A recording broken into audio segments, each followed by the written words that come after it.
Ansgar, was willst du eigentlich von mir? Nennen wir es doch einfach friedliche Koexistenz. Du schweigst, ich schweige.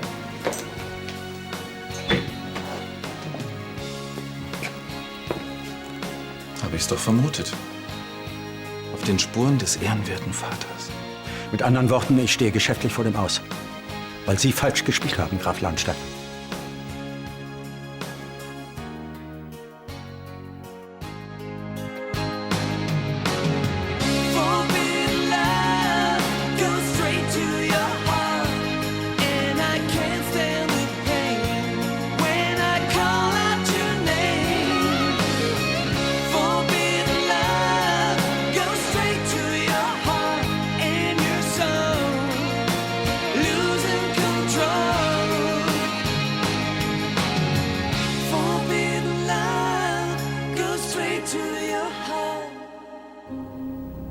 Du wusstest von den Problemen beim Bau des Kongresszentrums? Warum hast du nichts gesagt? Ich wollte dich nicht damit belasten, Nico. Es tut mir leid. Wenn ich das alles rückgängig machen könnte, würde ich es tun. Selbst wenn der Baustopp aufgehoben werden würde, Brandner Bauer wird sich auf jeden Fall zurückziehen. Ich verstehe. Es tut mir leid. Ich habe das nicht gewusst.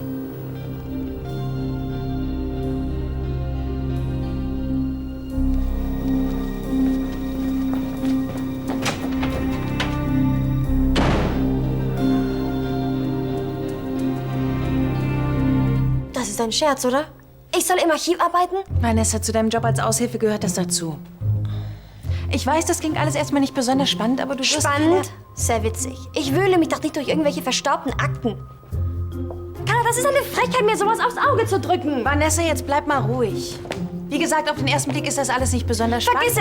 Vergiss es, das kannst du knicken. Vanessa! Weißt du, als angehende Juristin bin ich dafür überqualifiziert. Was denn mit ihr? Sie muss noch viel lernen.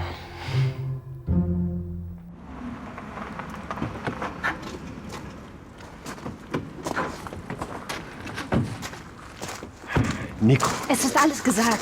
gib mir 2 Minuten. Ich will, dass du verstehst, warum alles so weit gekommen ist und dass ich nichts dagegen tun konnte. Nico, anfangs wusste ich nichts von Ansgars Schwarzgeldgeschäften. Und als ich dann dahinter gekommen bin, wollte ich das Projekt natürlich retten. Und dann ist dieser Rush ermordet worden und die ganze Sache ist aufgeflogen. Glaub mir, ich wollte das alles nicht. Arnos Lebenswerk ist zerstört worden und du wusstest davon. Nico, ich dachte, ich habe die Sache unter Kontrolle. Ja, so kann man sich täuschen. Und ich habe dich vor allen in Schutz genommen. Es tut mir wirklich leid. Aber ich wollte, ich musste unsere Familie schützen. Schützen. Indem du meinen Onkel ruinierst? Nico, es handelt sich hier um eine geschäftliche Angelegenheit. Verdammt doch mal, es handelt sich um Arno. So läuft das nicht. Entweder ich gehöre zur Familie, Natürlich gehörst du zur Familie. Genau wie deine Geschwister. die mit Sicherheit alle hundertprozentig Bescheid wussten. Ja. Siehst du? Nur die doofe kleine Nico nicht. Sieht das für dich so aus, als würde ich zur Familie gehören? Nico, Warte.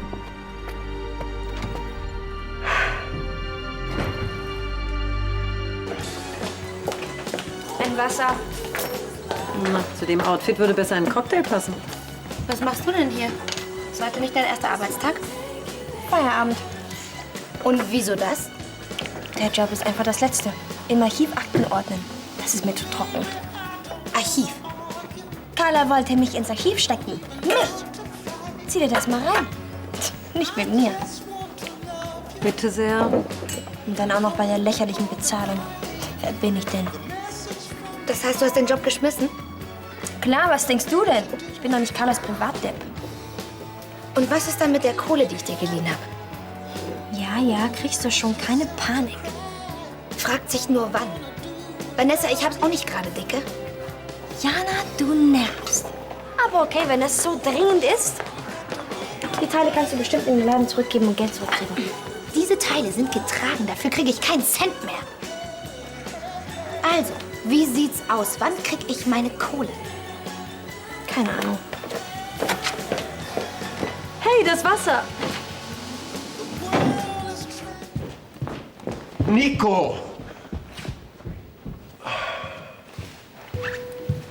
Was hat sie denn? Ist was passiert? Was mache ich nur falsch? Jetzt habe ich auch noch Nikos Vertrauen verloren. Sie glaubt, sie gehört nicht zur Familie.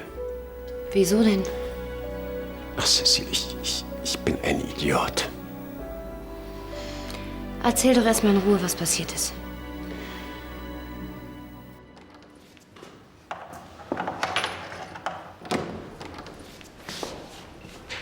Hallo Bernd. Hallo. Kümmere dich erstmal um Vanessa. Wir reden danach.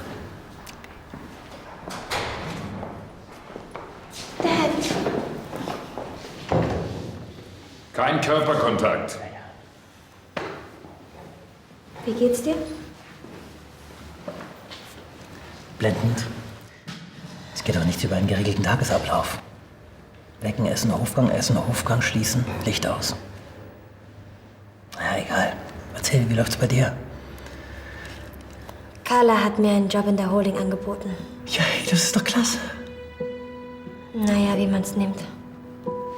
Wieso? Ich dachte, ich sollte sowas wie Carlas persönliche Assistentin werden. Und stattdessen wollte sie mich ins Archiv stecken. Ja und? Nix und. Ich habe natürlich dankend abgelehnt. So einen Dreckjob tue ich mir echt nicht an. Sag mal, spinnst du, das ist doch die Chance. Egal ob im Archiv oder sonst wo, du bist in der Holding. Ja und? Sie sind alle dort.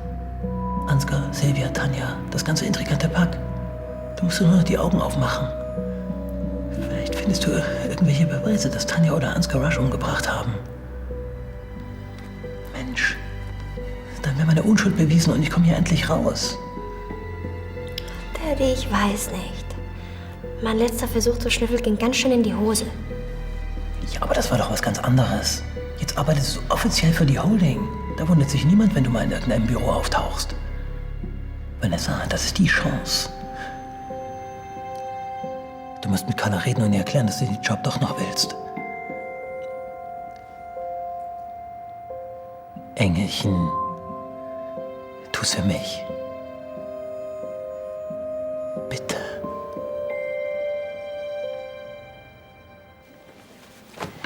Ansgar leidet genauso unter der momentanen Situation wie alle hier auf dem Schloss. Das ist Ihnen schon bewusst, oder? Ansgar leidet? Interessant. Ansgar erwartet mich in der Holding. Schönen Tag noch.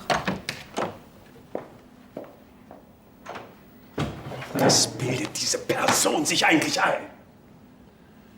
Ansgars Geldwäsche haben wir es zu verdanken, dass hier alles den Bach runtergeht und jetzt zerstreite ich mich auch noch mit Nico deswegen. Reg dich nicht auf, das ist es nicht wert. Wie läuft's denn jetzt mit dir und Nico? Vielleicht sollte ich Leonhard bitten, noch mal mit dir zu sprechen.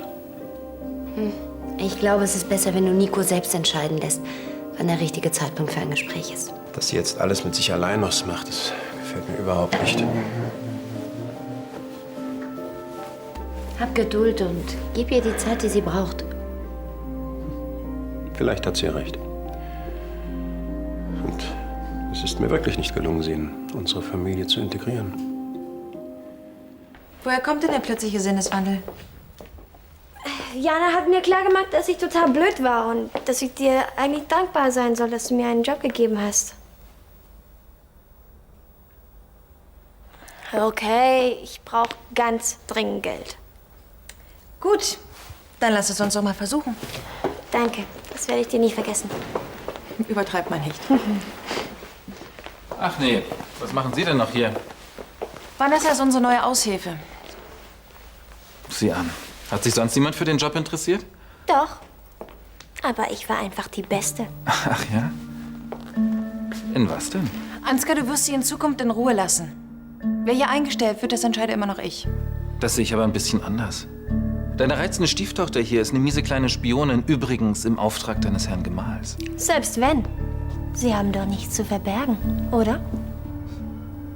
Ich werde auf gar keinen Fall zulassen, dass diese kleine Schnüfflerin hier... Ansgar, nicht so.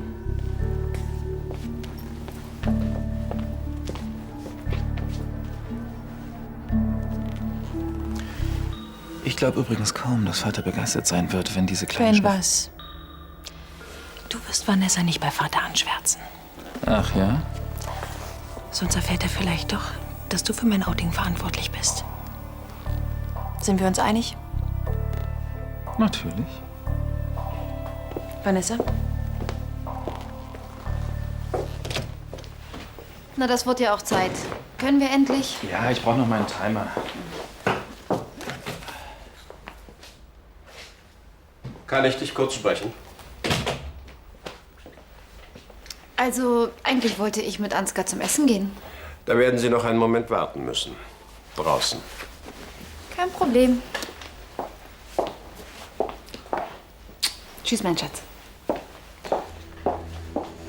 Was gibt's denn? Ich bin heute bei Arno Brandner gewesen und wollte mich bei ihm entschuldigen. Doch er wollte nichts davon wissen. Das finde ich erstaunlich. Immerhin bezahlst du ihn aus deinem Privatvermögen aus und... Herr Brandner ist absolut im Recht. An seiner Stelle hätte ich vermutlich genauso gehandelt. Allmählich zeichnet sich das ganze Ausmaß der Katastrophe ab, die die Schwarzgeldaffäre über unsere Holding und die Familie gebracht hat. Jetzt habe ich mich auch noch mit Nico deswegen gestritten. Und es ist allein deine Schuld, dass es so weit gekommen ist. Vater, ich bin wirklich... Ich bin noch nicht fertig. Ich ziehe in Erwägung, dich als Direktor der Lahnsteinbank abzusetzen.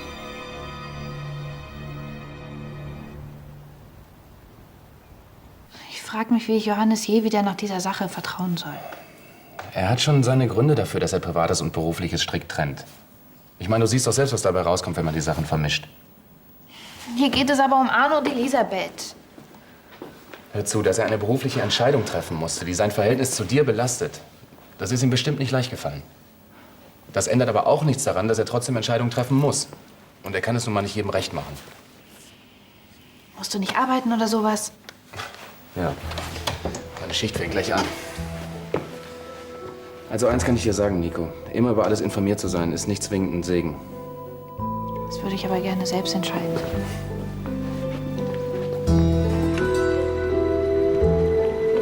Ja, dann.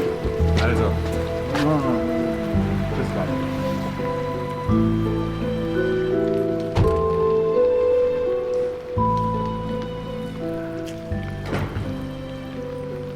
Hat Nico dir erzählt, was passiert ist? Und? Ich bin ziemlich enttäuscht von dir. Ja, ich weiß. Aber was hätte ich denn tun sollen, um alles zu verhindern? Ansgar hinter Gitter bringen? Frag mich bitte nicht. Ich frag dich aber, Leonard. Mach dir keine Sorgen, Nico beruhigt sich schon wieder. Manchmal frage ich mich, ob ich bei der Erziehung meiner Kinder nicht alles falsch gemacht habe. Findest du nicht, dass du jetzt etwas übertreibst? Ach, ich rede nicht von dir, Leonard. Ansgar missbraucht mein Vertrauen, Carla bringt es mir gar nicht erst entgegen und Nico... Es war ein Fehler, sie nicht einzuweihen, oder? Ich habe keine Ahnung. Ich muss jetzt auch los. Bis später.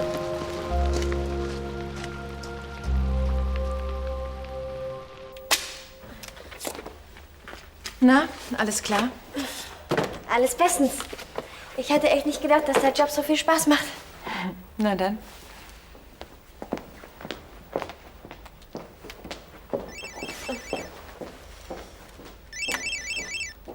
Hallo? Ich habe nicht viel Zeit. Wie läuft's? Hast du den Job wieder? Ja, habe ich. Gut. Braves Mädchen. Konntest du schon was rausfinden? Nein, bis jetzt nicht, aber ich bleib dran. Vergiss nicht, Tanja und Ansgar bedürfen deiner besonderen Fürsorge. Was soll das, Dad? Sag doch einfach, was du willst. Nein, ich weiß doch nicht, ob das Handy abgehört wird. Ja, aber so versteht kein Mensch, was du meinst. Also gut. Konzentriere dich auf die Büros von Tanja und Ansgar. Einer von den beiden hat Rush ermordet. Vielleicht auch beide. Geht klar. Ich tue mein Bestes. Ist der Job wirklich so schlimm? Naja, geht so. Ansgar ist auf jeden Fall tierisch genervt, dass ich hier arbeite. Allein das ist Motivation genug. Ich bin stolz auf dich. Du, ich muss Schluss machen. Ich melde mich später nochmal. Ich hab dich lieb. Ich dich auch, Dad. Bis bald.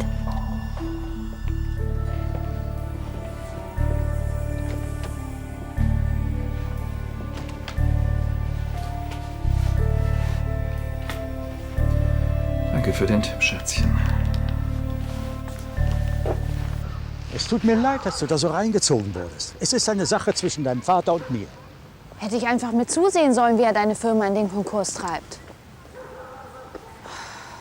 Ich weiß nicht, die Lahnsteins ticken einfach anders. Kannst du dich noch daran erinnern, wie ihr bei uns aufgetaucht seid? Ja klar, wieso? Damals habe ich mich oft gefragt, womit ich das verdient habe. Plötzlich 3 Rabauken am Hals, die alles, was ich tat, in Frage stellten. Ja, okay, wir waren gewöhnungsbedürftig. Du aber auch. Aber wir haben uns zusammengerauft. Siehst du? Das Gleiche macht jetzt dein Vater durch. Er liebt dich.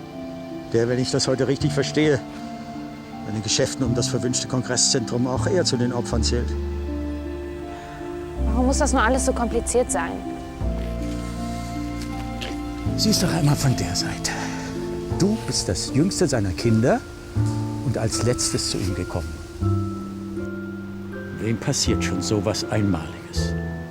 Nein, er wird dich nicht wieder verlieren wollen. Um alle Kongresszentren der Welt nicht. Ich weiß aber nicht, ob diese Millionen-Deals und diese komischen Machenschaften so mein Ding sind. Sei mal ehrlich. Würdest du wieder zurück wollen zu den Brandners? Siehst du? Du bist bereits eine Lahnstein. Mit Haut und Haaren.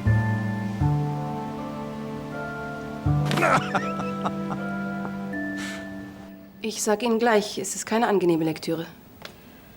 Damit habe ich auch nicht gerechnet. Um es vorsichtig auszudrücken, das öffentliche Bild der Lahnsteinbank ist zurzeit alles andere als vertrauenserweckend. Und etwas weniger vorsichtig ausgedrückt? Die Lage ist prekär. Verschiedene Anbieter und Kunden haben bereits angekündigt, sich von uns zu trennen. Wenn sich das rumspricht, das kann zu einer Lawine werden. Und wenn zu viele Kunden ihre Konten auflösen, dann kommen wir tatsächlich in Zahlungsschwierigkeiten. Und wie können wir das verhindern, Frau Jones? Wir müssen das Vertrauen der Öffentlichkeit zurückgewinnen. Ich habe doch auch schon daran gedacht, Ansgar als Direktor zu feuern. Schließlich verdanken wir ihm das ganze Debakel. Das wäre ein mutiger, aber ein richtiger Schritt. Er ist verantwortlich. Er hat die Geldwäsche eingefädelt. Ja. Wahr ist aber auch, dass ich eine Verantwortung für meine Familie habe. So wie ich deinen Vater zurzeit einschätze, zieht er das wirklich durch. Mich rausschmeißen? Tanja, ich bitte dich, ich bin sein Sohn. Ja, aber er muss handeln. Er hält dem Druck der Öffentlichkeit und der Geschäftskunden nicht länger stand. Ach was. In 1, 2 Wochen ist das alles vergessen. Ich muss es nur aussitzen. Ja.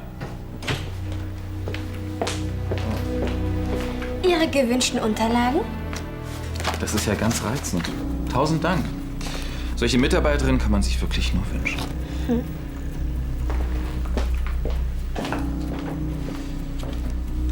Die glaubt allen Ernstes, sie findet hier Beweise für die Unschuld ihres Vaters. Rührend, nicht? Netter Versuch, das Thema zu wechseln. Ach, jetzt komm schon, Tanja. Meine Position in der Holding ist gesichert, zumindest vorläufig. Unterschätze nie die Macht deiner Gegner. Anstatt passiv abzuwarten, sollten wir ihnen immer einen Schritt voraus sein. Ich glaube, ich weiß auch schon wie.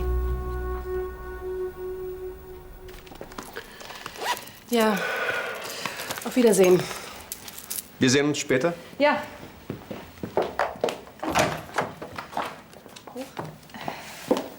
Johannes, hast du kurz Zeit? Ich würde gerne mit dir reden. Ja, klar. Setz dich. Ich habe nachgedacht.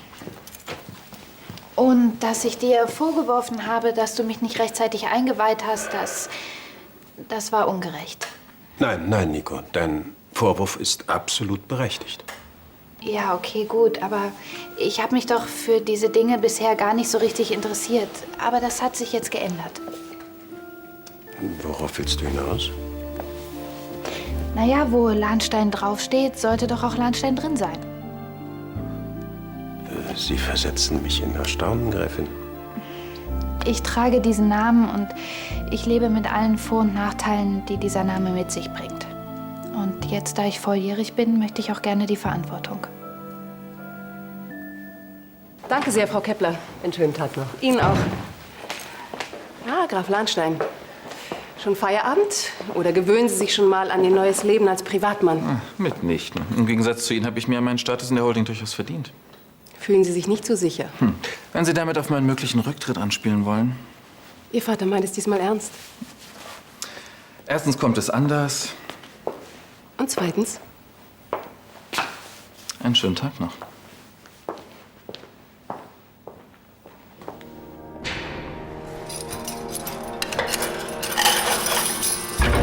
Los, aufstehen! Bitte? Hey! Okay. Nur kein Stress. Au! Was wird denn das? Geht's noch ein bisschen freundlicher? Wo ist das Handy? Was für ein Handy? Okay, körperliche Durchsuchung. Mit den Kleidung. Ausziehen! Los!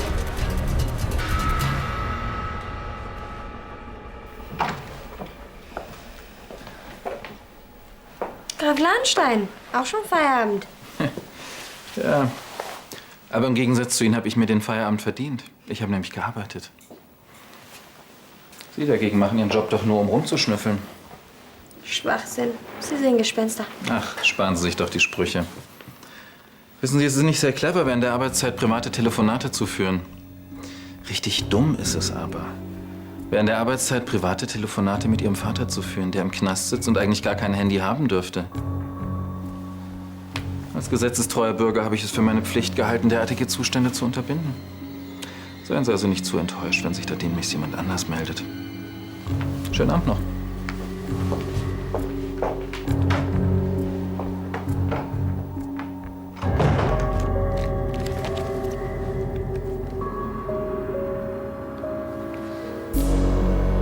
Hallo? Hallo? Wer ist denn da? Hallo? Vater, es ist wichtig und es dauert auch nicht lang. Nun gut. Also, Es tut mir leid, dass ich durch mein Verhalten die Firma und die Familie in Schwierigkeiten gebracht habe. Ich hoffe, du glaubst mir, dass ich zu jeder Zeit nur an das Wohl der Bank gedacht habe. Wie dem auch sei, was geschehen ist geschehen und lässt sich nicht mehr rückgängig machen.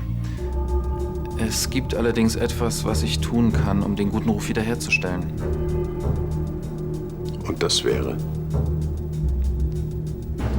Ich trete mit sofortiger Wirkung als Direktor der Lahnsteinbank zurück.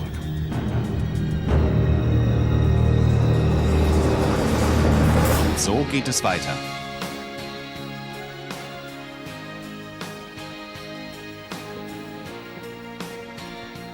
Und? Soweit ich weiß, erwartet ihn eine Besuchssperre im Gefängnis wegen des illegalen Besitzes eines Handys. Das können die nicht machen. Das machen die aber. Nein. Nein.